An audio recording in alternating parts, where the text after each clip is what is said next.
اللہ اللہ اللہ۔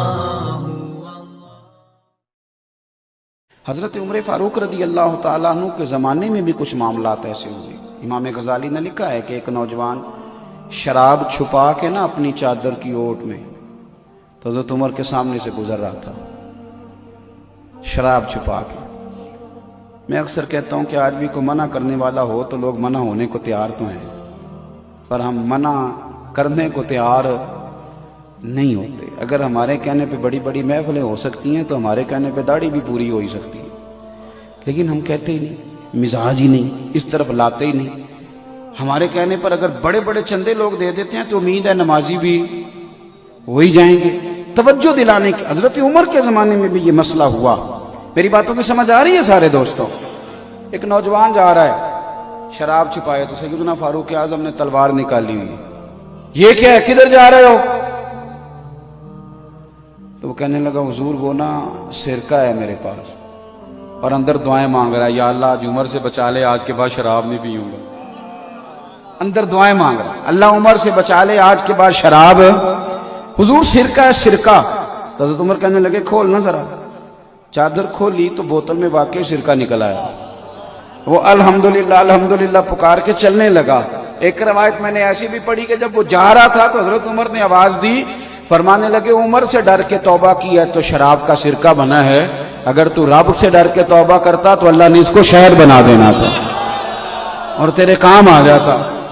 کوئی ہونا تو چاہیے نا منع کرنے والا۔ اور ایک بات اور آپ سے عرض کروں، جب آپ تک حق آ جائے تو اسے قبول بھی کرے گا۔ حق آ جائے تو اسے رجوع بڑے بڑے بزرگوں نے کیا ہے۔ رجوع کرنا عیب نہیں، رجوع کرنا خوبی ہے۔ آپ اللہ کا شکر ادا کریں، آپ کی کوئی غلطی نکالتا ہے، وہ آپ کا سجن ہے، وہ آپ کو نکھارنا چاہتا ہے۔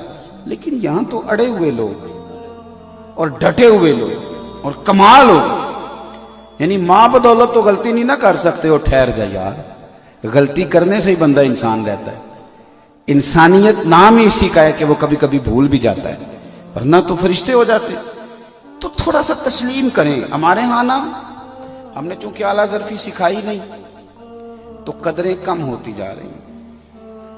میں اگر لوگوں کو دوسروں کا ادب کرنا سکھاؤں گا تو انشاءاللہ کو میرا بھی کرے گا۔ ہم نے نہ صرف ایک کام سکھایا ہے کہ میں ہوں اور اس کے بعد بھی میں ہوں۔ پھر اس کا نقصان میں نے یہ بھی دیکھا ہے کہ بعض اوقات لوگ ایک آدمی سے اگر متنفر ہوتے ہیں تو مذہب سے ہی ہو جاتے ہیں، لیکن اگر وہ کھلے دل رکھتا نا، تھوڑا سا اسے اور بھی کسی طرف آنے جانے دیتا تو اس کے لیے کوئی آپشن دوسری بھی موجود رہتی۔ تھوڑی سی توجہ کریں، حق آ جائے تو پھر اسے قبول بھی کریں، اسے مان لیں، اسے تسلیم کریں، کوئی فرق نہیں پڑتا، کچھ بھی نہیں ہوتا۔ حضرت بشر عافی رحمۃ اللہ علیہ نے کوئی کتاب نہیں لکھی، حضرت بشر عافی رحمۃ اللہ علیہ نے کسی مسجد میں تدریس نہیں کی، وہ تو ان کو تو لوگ دیوانہ کہتے تھے، ننگے پیر پھرنے والا بندہ ہے۔ لیکن امام احمد بن حنبل نے 14 جلدوں میں حدیث کی کتاب لکھی۔ امام احمد بن حنبل بہت بڑے محدث، بہت بڑے شیخ، بہت بڑی ہستی، لیکن امام احمد بن حنبل نے کھل کے تعریفیں کی حضرت بشر عافی، نے کسی جگہ نہیں کہا کہ یہ تو ان پڑھ بندہ ہے۔ تو یہاں سوال ہی نہیں پیدا ہوتا۔ کسی نے پوچھا امام احمد بن حنبل سے کبھی لاجواب ہوئے تھے؟ فرمایا ہوا ہوں۔ ایک بوڑھی آئی تھی مسئلہ پوچھنے، پردے کے پیچھے میں نے بٹھا لیا، میں نے کہا پوچھئے، تو کہنے لگی میں غریب اور بیوہ عورت ہوں، بے اولاد بھی ہوں، چاند جب 14ویں کا پورا چمکتا ہے تو چرخہ چھت پہ رکھ لیتی ہوں، اور چھت پہ چرخہ رکھ کے نا تو چرخے سوت کاٹتی ہوں، تو کئی دفعہ نا بادشاہ کا لشکر گزرتا ہے، بڑی بڑی لالٹینیں ہوتی ہیں، اس کی روشنی بھی کئی دفعہ پڑ جاتی ہے، تو بتائیے اس روشنی میں کاتا ہوا سوت میرے لیے جائز ہے کہ ناجائز ہے؟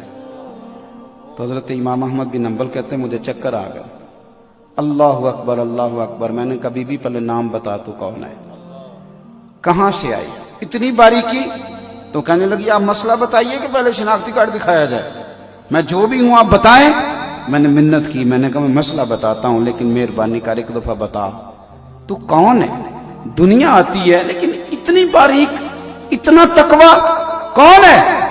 تو کہنے لگے ایک مجذوب یہاں بشر عافی ننگے پیر پھرتا ہے، میں اس کی بہن ہوں، میں اس کی بہن ہوں۔ تو حضرت امام احمد بن حنبل فرمانے لگے اماں کوئی اور مسئلہ پوچھتا تو میں جائز کہتا، تیرے لیے جائز نہیں۔